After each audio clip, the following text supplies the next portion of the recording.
process of deciding what we as a species will be doing in the future, is reaching a climax.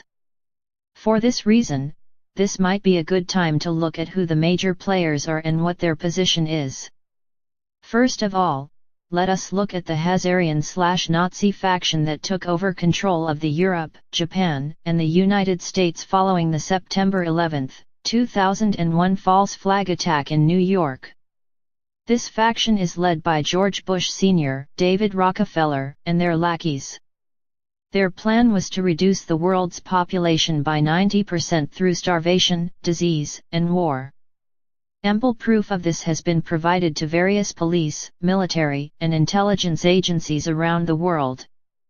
Since the Nazi takeover of the United States was completed with the election stolen by George Bush Jr. in the year 2000, the government of the United States has tried to murder us through the release of bioweapons including SARS, bird flu, Ebola, etc.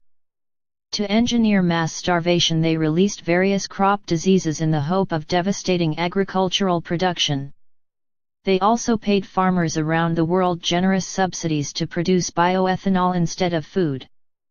This led to starvation in 33 countries that was only stopped when a World Bank whistleblower pointed out it was the subsidies for bioethanol that were responsible.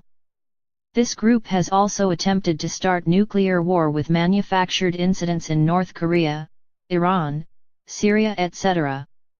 They are now trying to accomplish this in the South China Sea by offering Australia, ASEAN, Japan, and Korea as prizes to China if they start a world war. This writer was invited to join the Nazi cabal by agents working for Henry Kissinger and David Rockefeller.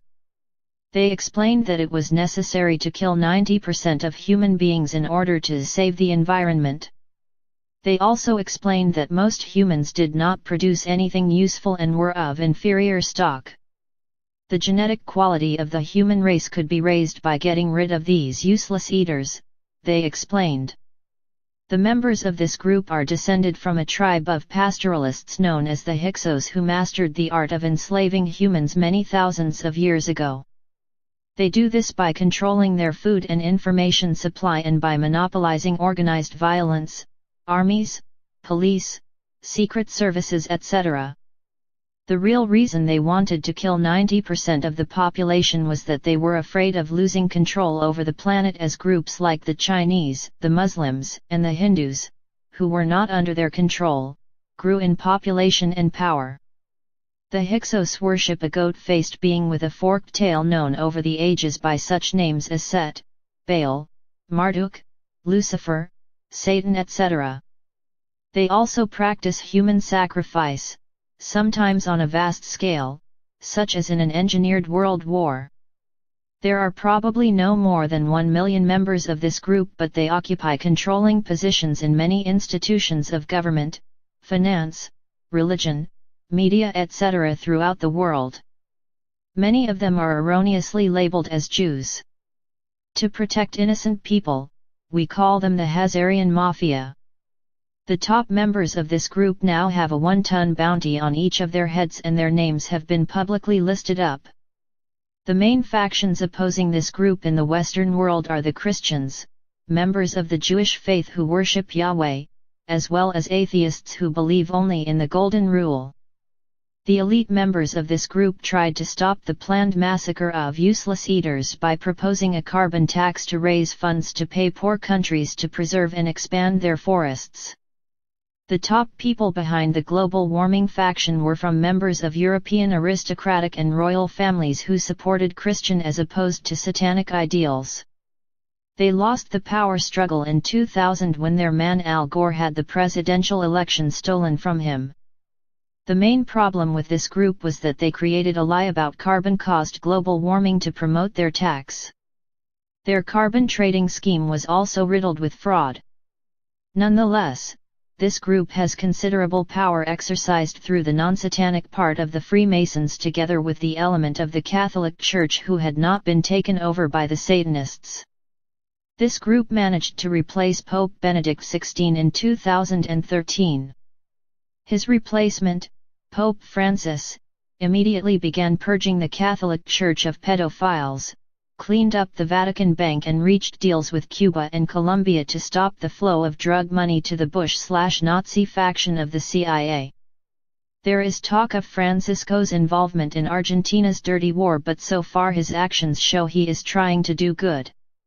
However, the leadership group that put Francis in power is still pushing for world domination through a carbon tax controlled and collected in secret by them.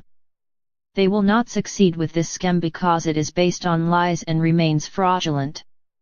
The group behind Francis is also pushing to have Donald Trump elected as President of the United States. If they succeed, Trump will start arresting many of the top bosses of the Hazarian mafia inside the US. Working in harmony with these forces is the Red and Blue from Asia and their White Dragon Society allies. The Red and Blue trace themselves back to organizations set up by Motsi around 450 BC.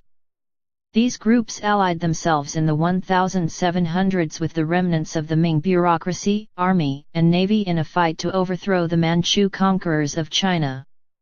After many bloody failed attempts, they finally succeeded in 1911 when they overthrew the last emperor.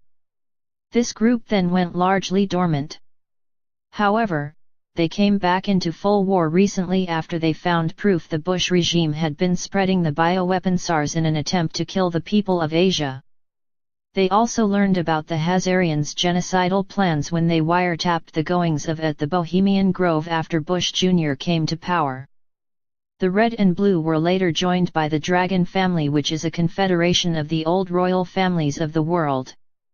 When the Asians sought allies in the West in their fight against the Hazarians, the White Dragon Society was formed.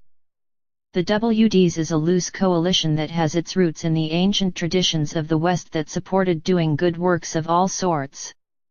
These White Knights were responsible for such things as the Magna Carta, democracy, chivalry, protection of the weak and the poor, and the need to fight, if absolutely necessary, to protect all that is right and decent.